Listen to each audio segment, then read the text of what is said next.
मैं स्वयं उन्हें समझाऊंगा। और नहीं माने तो? नहीं माने तो हम उन्हें बलपूर्वक मनाएंगे। शस्त्र के आगे शास्त्र भी झुकते हैं। पहाड़ की दूसरी ओर एक आरोग्य धाम, एक नई नगरी का निर्माण करेंगे। लोगों को किसी प्रकार की कोई कमी नहीं होगी। क्षमा करें महाराज, इतना बड़ा निर्णय हम अकेले कैसे ले सकते हैं? हमें शाह की सभा बुलानी होगी। साम दाम दंड भेद, किसी भी प्रकार यह प्रस्ताव पारित होना ही चाहिए। मैं सिद्धार्थ को सन्यासी बनते नहीं देख सकता।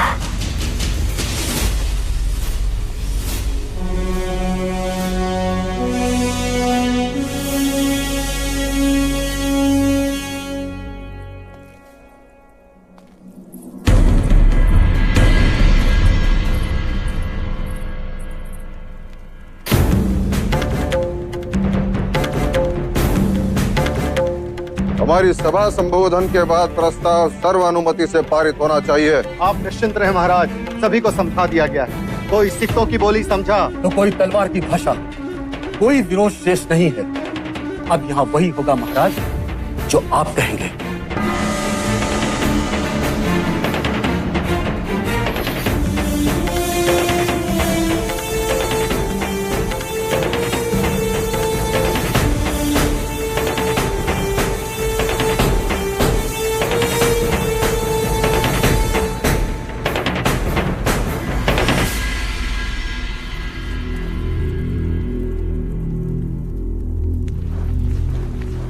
आज की तत्काल सभा का तात्पर्य यह है कि मैं कौशल राज और मगध पर आक्रमण करना चाहता हूं।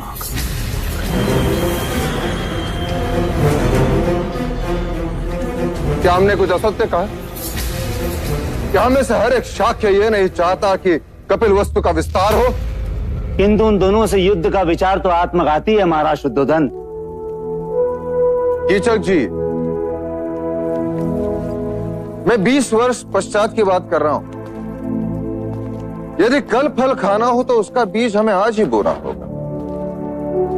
कल के युद्ध के लिए आज हमें एक ऐसे नेतृत्व को ढूंढना होगा जो आने वाले कल में हमारा सेनापति हो, सम्राट हो, ऐसा योद्धा हो जिसे देखकर शत्रु भयभीत हो जाए, जिसे भाग्य का भी साथ हो और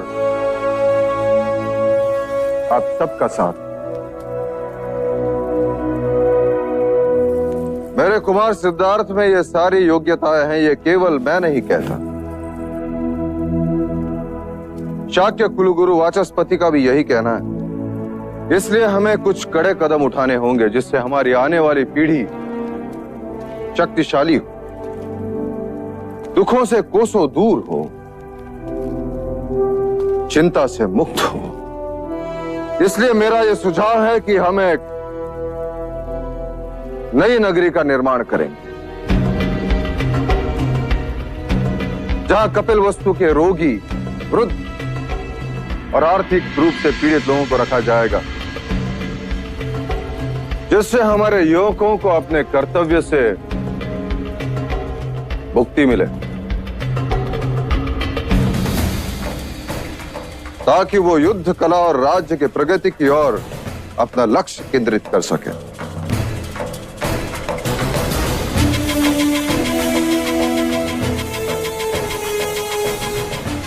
यदि मेरे प्रस्ताव पर किसी का विरोध हो तो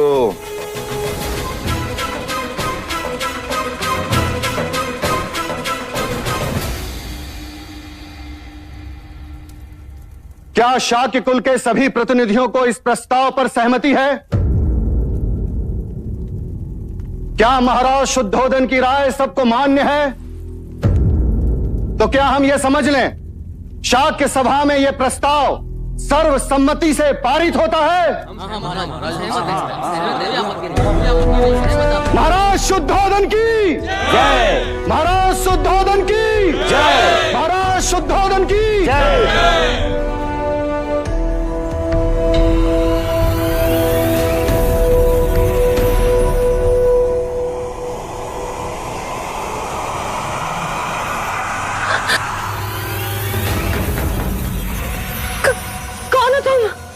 हमारी दादी तंत्र मंत्र जानती हैं, आपने कहा था ना।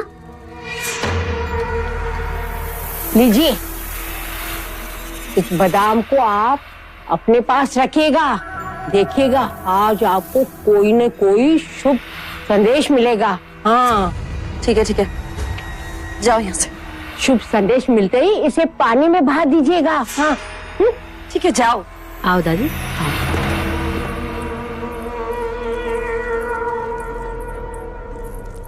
कौन थी वो? डायन। क्या?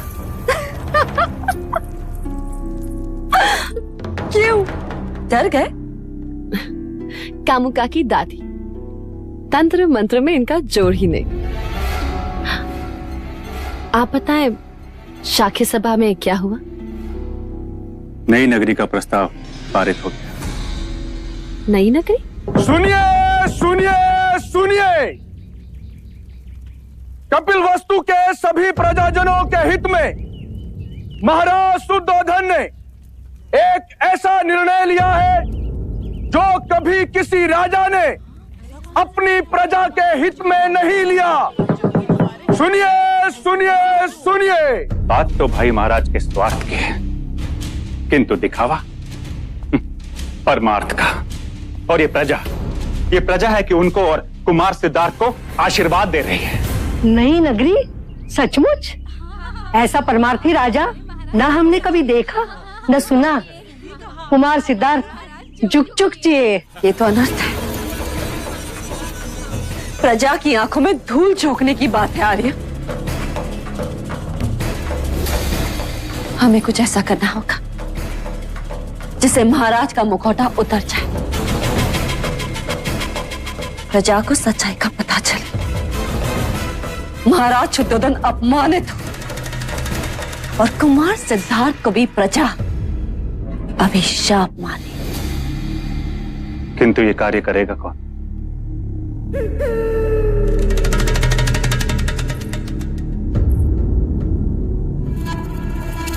कामुका। नई नगरी का लाभ लेने के लिए सभी गरीब, वृद्ध और रोगियों को 2 दिन में कपिल वस्तु छोड़कर वहां जाना होगा। यह फैसला जनहित में है, इसलिए महाराज आप सभी से सहयोग चाहते हैं जिससे बल का उपयोग ना करना पड़े। ऐसे कैसे बोल रहे हैं ये लोग? हाँ, ऐसे कैसे कर सकते हैं राजा, बताओ तो।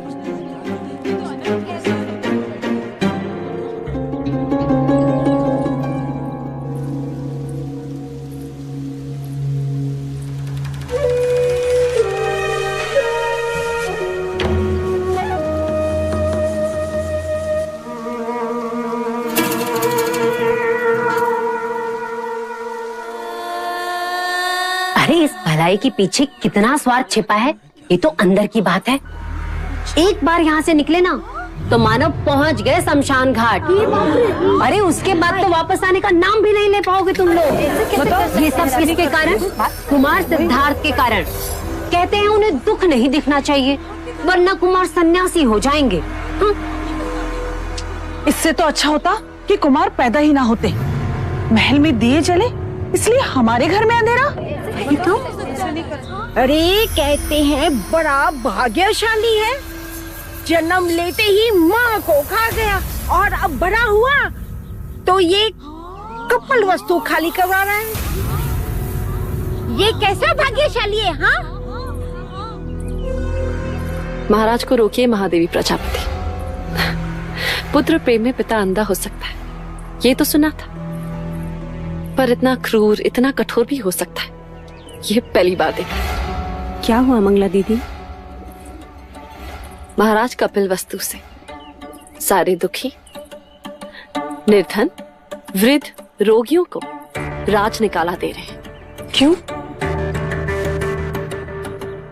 युवराज सिद्धार्थ के लिए, जिससे वो दुख ना देखे, उनमें करुणा ना उपजे और वो कभी सन्यासी ना बने। महादेवी माया होती ना तो ऐसा कभी नहीं होने देती।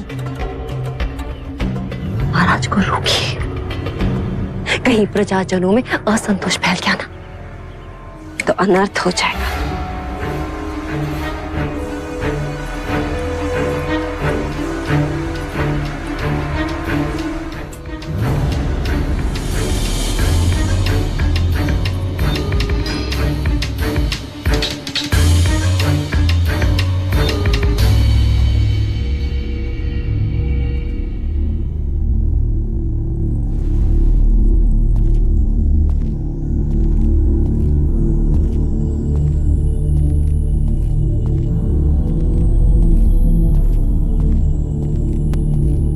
प्रजापति तुम? बहुत ठेस पहुंची है देव। यदि महादेवी माया जीवित होती तो क्या आप उनसे भी यह बात छुपाते? कौन सी बात? यह कैसा न्याय है देव कि मुनिवर असित ने भविष्यवाणी की और आपने पूरे कपिलवस्तु को बेघर कर दिया। अच्छे भविष्य के लिए वर्तमान को दंड भुगतना ही पड़ता है देवी। किसका भविष्य? कुमार सिद्धार्थ का। तो उसके लिए प्रजा क्यों दंड भुगते? अभी भी समय है देव, अपना आदेश वापस ले लीजिए, अन्यथा प्रजा का रोष हमें जीने नहीं देगा। क्या मिलेगा आपको यह करके? कपिलवस्तु को भावी सम्राट जो संपूर्ण भारतवर्ष पर राज करेगा। प्रजा को दुखी करके कभी कोई राजा खुश नहीं रह सकता देव। किस किस से दूर रखेंगे आप कुमार को? प्रकृति के भेद छुपाए नहीं छुपते। आप उनसे मनुष्य का दुख छुपाएंगे, मृत्यु छुपाएंगे, किंतु वृक्ष से गिरते पीले पत्ते कैसे छुपाएंगे? मुरझाते फूल कैसे छुपाएंगे देव? देवी तुम्हारी भावनाएं मुझे दुर्बल कर रही हैं। और पुत्र प्रेम आपको निष्ठुर। कहीं ऐसा ना हो कि कुमार बड़े हो और इस कांड का उल्लेख निकले तो उनका सर शर्म से झुक जाए। प्रजापति, ये मत भूलो कि मैं उसका जन्मदाता हूं। मेरा अधिकार तुमसे बढ़कर है। मैं उसके लिए जो कुछ भी कर रहा हूं उसके हित में कर रहा हूं। ना वो दुख देखेगा ना मृत्यु जिससे वैराग्य उत्पन्न होता है।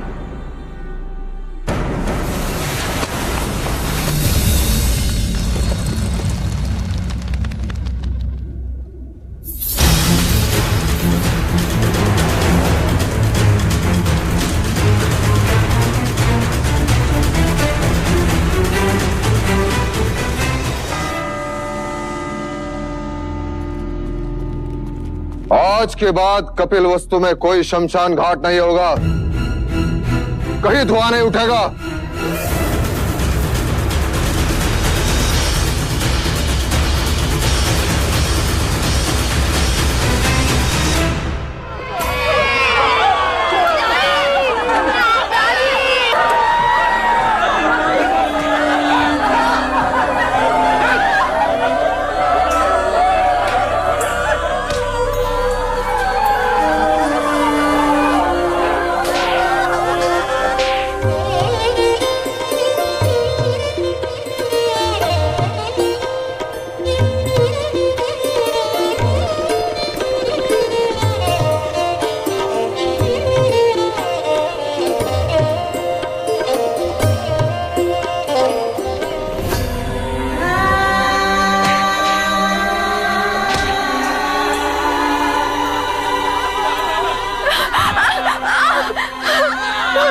अरे ले जाओ इसे भी, नहीं रह पाएगा अपनी दादी के बिना ये। अरे कल बीमार होगा तभी लेके जाओगे इसे तुम। ये मत भूलो कि मैं उसका जन्मदाता हूं। मेरा अधिकार तुमसे बढ़कर है।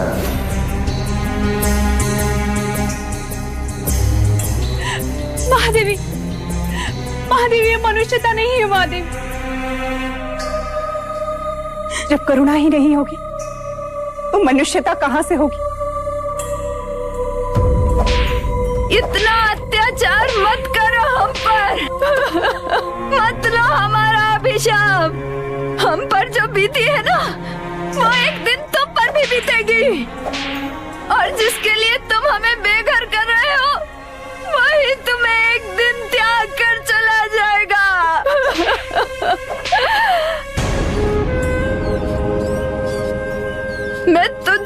पूछ रही हूँ, और कितनी देर लगाएगा तू? और तू कब से निष्ठुरों का साथी बन गया? बोल, चुप क्यों है तू? क्या हमारा दुख तुझ तक नहीं पहुँचता? इस आतंक को देखकर तेरी आंख से आंसू क्यों नहीं बहते?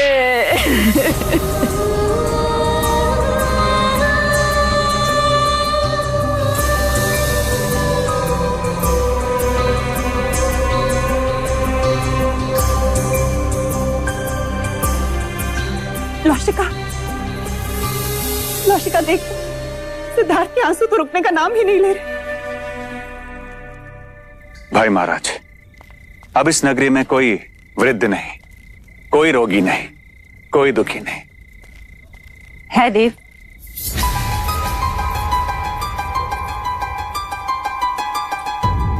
कौन दुखी है? कुमार सिद्धार्थ। उनके आंसू नींद में भी रुकने का नाम नहीं ले रहे। वह सुषेण को तत्काल बुलाया जाए। जी भाई महाराज। दुख केवल तन में या आसपास नहीं होता, मन का भी होता है। मन के दुख का क्या करेंगे देव? क्षत्रिय के मन में केवल स्वाभिमान रहता है, दुख नहीं।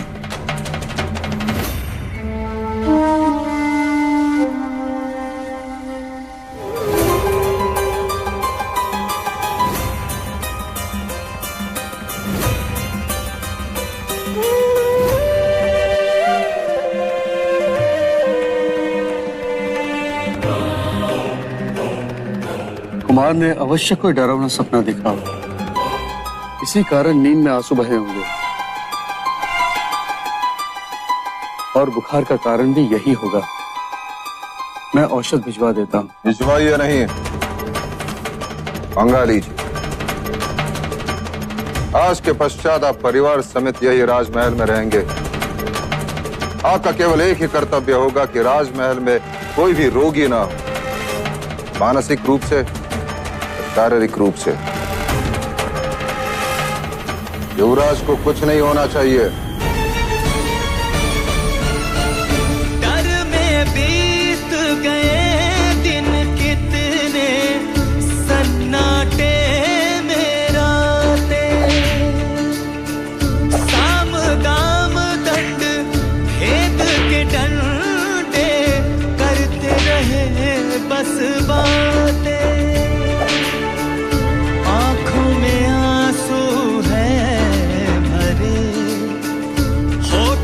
लिए मुस्कान, समय बीतता चला गया, पर कर गया जग वीरान, कर गया जग वीरान।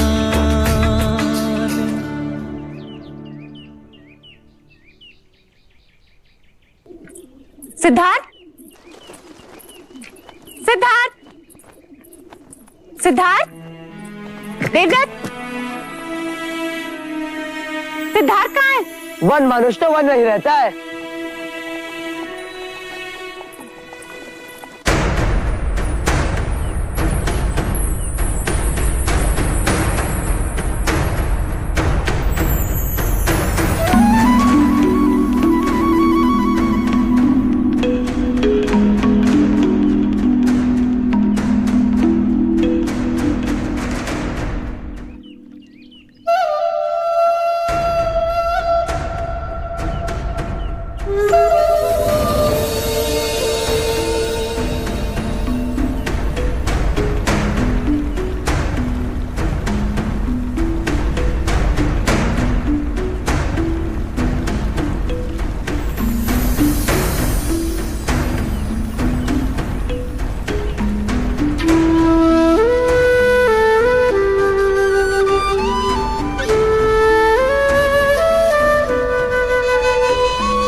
channel မှာဘောဓဝန်ဇာတ်ကားများကိုအစားအဆုံးသင်ပေးသွားမည်ဖြစ်တဲ့အတွက် like and subscribe လေးလုပ်ထားပေးပါအောင်ခင်ဗျာအားလုံးကိုကျေးဇူးတင်ပါတယ်